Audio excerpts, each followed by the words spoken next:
Bible ഒരു പഠനം. ഇന്നത്തെ നമ്മുടെ ചിന്താവിഷയം മറിയത്തിൻ്റെ ദിവ്യഗർഭ കഥകളാണ്. ഇവിടെ ചർച്ച ചെയ്യപ്പെടുന്ന വിഷയം മറിയത്തിൻ്റെ ദിവ്യഗർഭം സംബന്ധിച്ചുള്ളതാണ്. തത്സംബന്ധിച്ച കഥകൾ യേശു തന്നെ അംഗീകരിച്ചിരുന്നില്ല എന്നു കാണാൻ കഴിയും. ബൈബിളിൽ പറയുന്ന അനവധി കഥകൾ, അനവധി സന്ദർഭങ്ങൾ നിരീക്ഷിക്കുകയാണെങ്കിൽ, അവ പരിശോധിക്കുകയാണെങ്കിൽ ദിവ്യഗർഭ കഥകൾ ഒന്നും തന്നെ യേശു അംഗീകരിച്ചിരുന്നില്ല എന്ന അല്പം സാമാന്യബോധം ഉള്ള ആർക്കും ബോധ്യമാകും. ഇപ്രകാരമുള്ള ചില സന്ദർഭങ്ങളാണ് ഞാനിവിടെ ചൂണ്ടിക്കാണിക്കാൻ പോകുന്നത്. യേശു ഒരിക്കൽ പോലും സ്വന്തം മാതാവായ മേരിയെ അഥവാ മറിയത്തെ അമ്മ എന്ന് വിശേഷിപ്പിക്കുന്നതായി കാണുന്നില്ല. എപ്പോഴും സ്ത്രീ എന്നോ അവൾ എന്നോ സംബോധന ചെയ്യുന്നതായി കാണാം.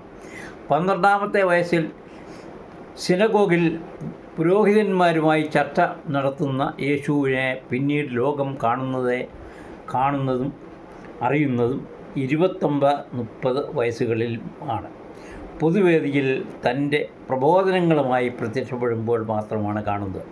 അതിനുശേഷം കുരിശിൽ കിടക്കുമ്പോൾ വരെയുള്ള ചില സന്ദർഭങ്ങൾ ഇവിടെ ചൂണ്ടിക്കാണിക്കുകയാണ്. മത്തായിയുടെ സുവിശേഷം 12-ാം അധ്യായം 46 മുതൽ, നിൻ്റെ അമ്മയും സഹോദരരും നിന്നോട് സംസാരിക്കാൻ ആഗ്രഹിച്ച് പുറത്തു നിൽക്കുന്നു. യേശു അവരോട് പറഞ്ഞു, ആരാണ് എൻ്റെ സഹോദരർ? തൻ്റെ ശിഷ്യരുടെ നേരെ കൈ ചൂണ്ടിക്കൊണ്ട് അവൻ പറഞ്ഞു, ഇതാ ഇവരാണ് എൻ്റെ അമ്മയും സഹോദരനും. സ്വർഗസ്ഥനായ എൻ്റെ പിതാവിൻ്റെ ഇഷ്ടം നിറവേറ്റുന്നവനാരോ അവനാണ് എൻ്റെ സഹോദരനും സഹോദരിയും അമ്മയും.